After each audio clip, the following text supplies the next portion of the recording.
एकल अभियान सालों से ग्रामीण और आदिवासी क्षेत्र में छिपी हुई क्षमताओं को आगे लाने और उभारने का काम कर रहा है।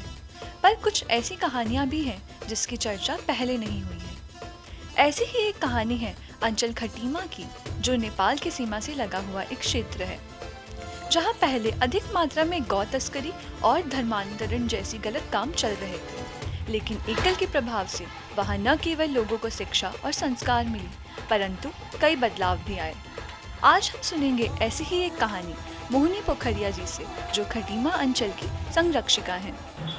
मैं मोहिनी पोखरिया, जो अंचल है खटीमा हमारा, इसकी मैं संरक्षिका बोल रही हूँ। एकल विद्यालय अभियान जो हमारा यहाँ पर काम कर रहा है, इसमें बहुत अच्छा विगत वर्षों से यहाँ पर काम किया है। ये एक जनजाति बाहुल्य क्षेत्र है और एक सीमांत क्षेत्र है, नेपाल से लगा हुआ क्षेत्र है। इसमें जो पहले गौ तस्करी, धर्मांतरण, ऐसे अनेक कार्य यहाँ पर होते थे। एकल की बहनें जब हमारे सीमांत क्षेत्रों में वहाँ एकल विद्यालय चलाने लगी और वहाँ की गतिविधियों पर नज़र रखने लगी, तो और सीमांत में जो हमारे एसएसबी के केंद्र हैं, उनसे तालमेल बिठाकर एक सेतु का काम हम लोगों ने किया, तो उसमें बहुत परिवर्तन आए हैं। यहाँ पर जो धर्मांतरण के काम होते थे वो रुके हैं, क्योंकि हर गांव में हमारे एकल के विद्यालय खुले, तो जो अन्य समुदायों को लोग आकर वहाँ पर भोले भाले लोगों को, जनजाति के लोगों को भ्रमित करके उनका धर्मांतरण करते थे।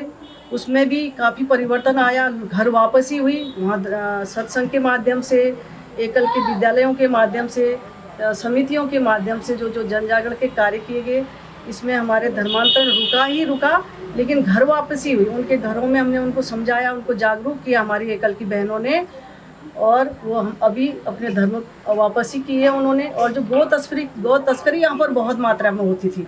जब हमारी बहनें जागरूक हुई, तो वहाँ उन्होंने सीमांत के गांव में बहनें रहीं, तो तुरंत एसएसबी को या पुलिस वालों को सूचना करते थे और समिति के लोगों को बताते थे। हम लोग वहाँ करते थे, तो अभी गौ तस्करी के काम यहाँ पर रुके हैं।